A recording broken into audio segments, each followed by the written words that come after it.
His knowledge of Daniel Amokachi's appointment as his technical director and insists Bitrus Belarang remains in the role. Atalanta sparkle against Valencia as Spurs tumble at home with RB Leipzig drawing first blood in the UEFA Champions League. My name is Dave Giamonto. Welcome to Sports Express. For Thursday's edition of Sports Express, international newsreel comes in the shape of Kingsley Ahmad. Thanks, Deji. We step into the ring. Ahead of their much anticipated rematch this weekend, Tyson Fury and Deontay Wilder faced off at the MGM Grand in Las Vegas on Wednesday.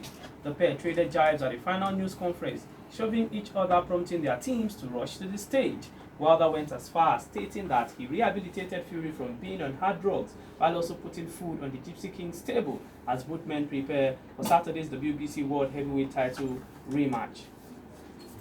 Drive up to Formula One, where defending champion Lewis Hamilton began his 2020 F1 campaign with a powerful statement of intent after finishing tops in the first day of preseason testing in Spain. The six-time world champion hammered out an early season warning to other contenders for the F1 crown on Wednesday as he set the fastest time on the opening day in Barcelona.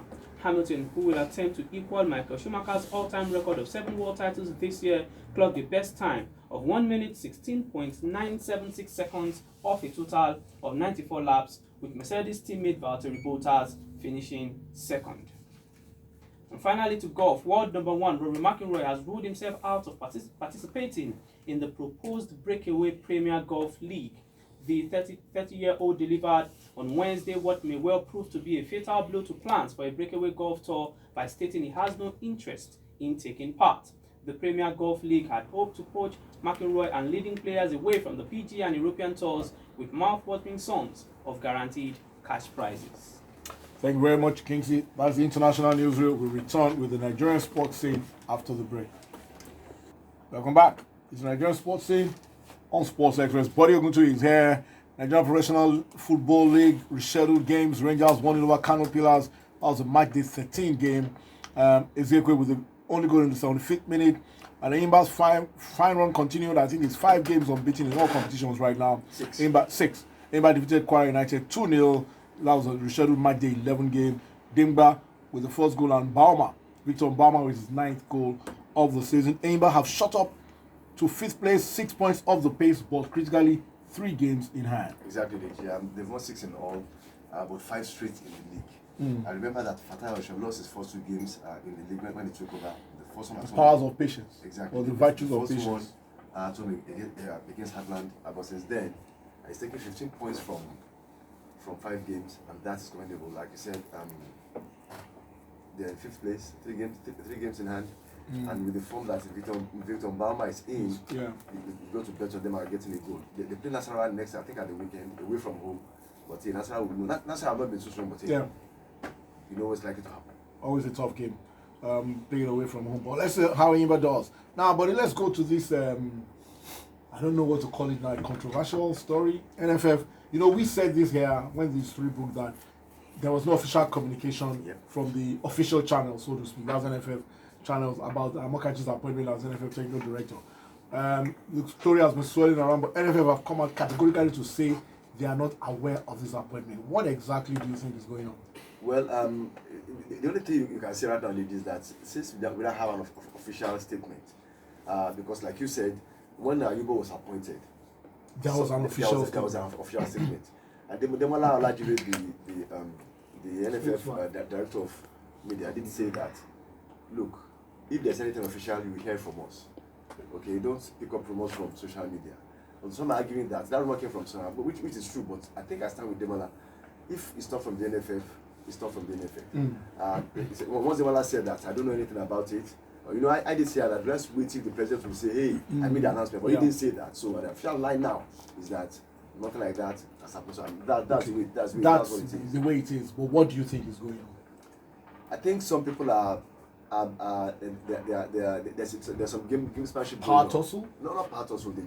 I think some people are trying to force certain things. We will likely hear the story, the full story later or not. But I think because like somebody said, somebody high up told me that this has been agreed, but there's a difference between it being agreed and it been announced. Ratified. There's that gap, exactly, been ratified. So I think some people are trying to force the hand of Okay. the NFF, and I think they've responded well. Quickly, a couple of other stories we need to touch on. The minister wants to unbundle the league. Can you explain what he means by that? He is saying that look, what we have always maintained, that there are too many Government-owned clubs. owners in the league, and he says that he wants a system where a lot more of the clubs will fall into private hands, and that private owners will build more stadium. This is a conversation that has been going on for a long time, and I do remember that the first regime of the LMC under Anuka Arabo, they tried to force the government to even do the right thing. I think if there's nothing wrong in government owning clubs, but let's do things the right way. And they tried to force the hand of the government by imposing some financial rules. Unfortunately, that was truncated. So for us to, I don't think it's more about private individuals who owning clubs. I think it's more about us ensuring that rules are followed. If the governments are the only ones that can fund football for now, let the rules be followed. I'm sure that once we do the right things and we follow rules, more private people will come into ownership. I know a lot of people that want to put their money where their mouth is, but they are thinking, hey, if you put our money here, and clubs that are run by the government keep running things, and we are at a disadvantage. That was what forced the likes of Abiola and Leventis to leave the league that time. They are private owners who are not getting anything. They are not getting anything from their ownership. So once there's level playing ground, people will invest. Look, I think it was one of the top officials of the LMC kept telling everybody, go and get the ownership of Shooting Stars. Get your friends together, start something, buy the club of the government.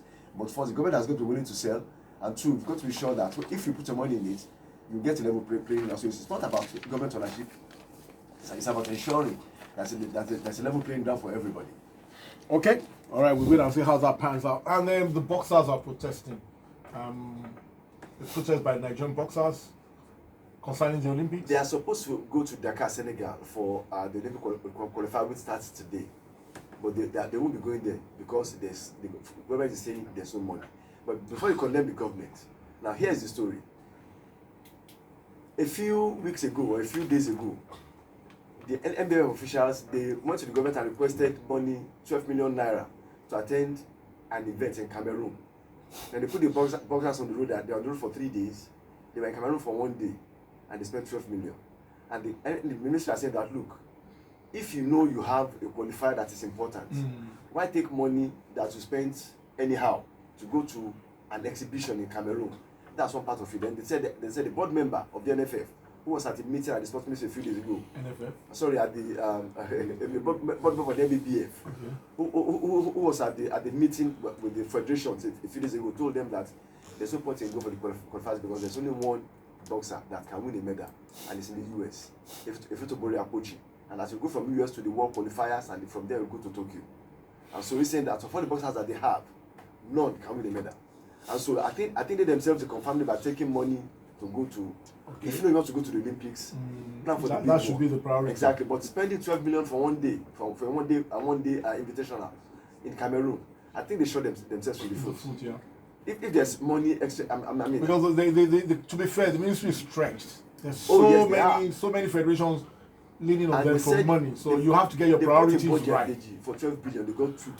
I know. And so that's how you have collected 12 million to do. So, yeah, like I said, all is fair is fair. They punch themselves. They punch themselves in the face. Moving on. All right. After the break, the World Soccer Report.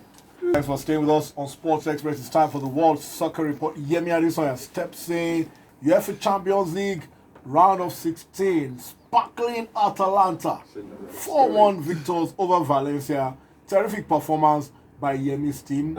But I did tell you yesterday that I felt over 2 legs Atalanta would defeat Valencia. Let's wait and see. Valencia gave themselves maybe a hope, a shot in the dark, a fighting chance with that away goal. But this Atlanta team looked like they will score anywhere. Grande Atalanta. You have to give Valencia credit because they went into that game also with a very open mind, and they also attacked as much as they got. But then the Atlanta team looked like every time they went forward, they were going to score. They even went as far as dropping Zapata on the bench, starting with Ilicic up front, and everything just looked smooth. But then, 4-1. Good result, but we've seen ties. A win back with a brace?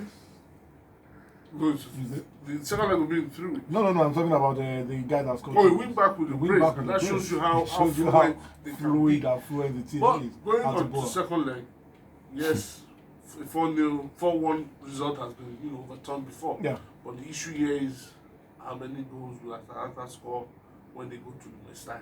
They look like they will score every They will time. score So at the Mestalla. Valencia have their work cut out, as do Tottenham Hotspurs. 1-0 home loss to RB Leipzig, put them in a very difficult position. But you have to say, honestly, when you say, yeah, you haven't gone with no bullets.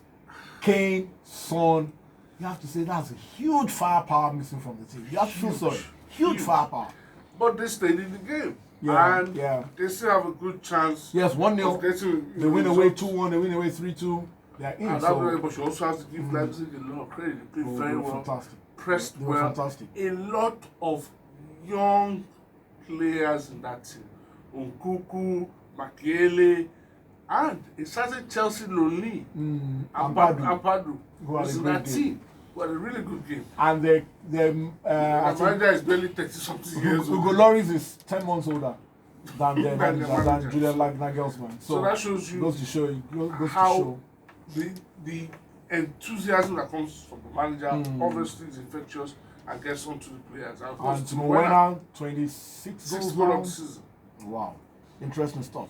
In the Premier League, though, there was a game. Manchester City defeated West Ham 2-0, and they've cut Liverpool's lead to only 22 points. So Man City, well, doing what they need to do to get in the groove, Stay in get touch. fit and stay in touch, and of course, the champions. In their first game after their ban, though, and Manchester City are defiant about this But ban. you will see crowd, not many people in the stadium, not capacity. And I think it's somehow, you could see it in the body language. I think it somehow trickled down Okay. from the fans down to the players. So, but the game as good as it's good. 2-0 win, good. What if that ban is upheld? What do you think is going to happen to City I think there's going to be a in, mass in exodus. terms of players? I think there's going to be a mass exodus. Because Guardiola himself, Guardiola has promised to stay even if they go to League 2. That's audio, or that sound right. Because it won't be short of suitors. It won't be short of Oh, suitors. definitely.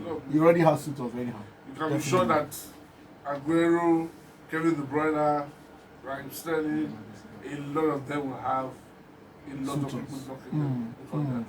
Well, it doesn't matter of the Thursday night, boys. Tonight, Europa League fixtures. Well, round of 16. I wait till when they get to the quarterfinal. That's when I get interested. But hey, for the purpose of reporting, Club Brugge play Man U. Bayer Leverkusen host FC Porto. Some selected fixtures. Getafe Ajax looks very good. Yeah. As those Wolves, Espanyol, Olympiacos play Arsenal. Shakhtar hosts Benfica. Frankfurt play Salzburg. Rangers Braga. You look at the composition of the teams here. You can't pick 2 or 3 favorites. It's still so open. Very open. Anybody can knock anybody. You mentioned Getafe and Ajax. Getafe are really playing some really good stuff. You have Ludogorets taking on Inter. You don't know which Inter will show up. Ludogorets have started 2020 on a really good note.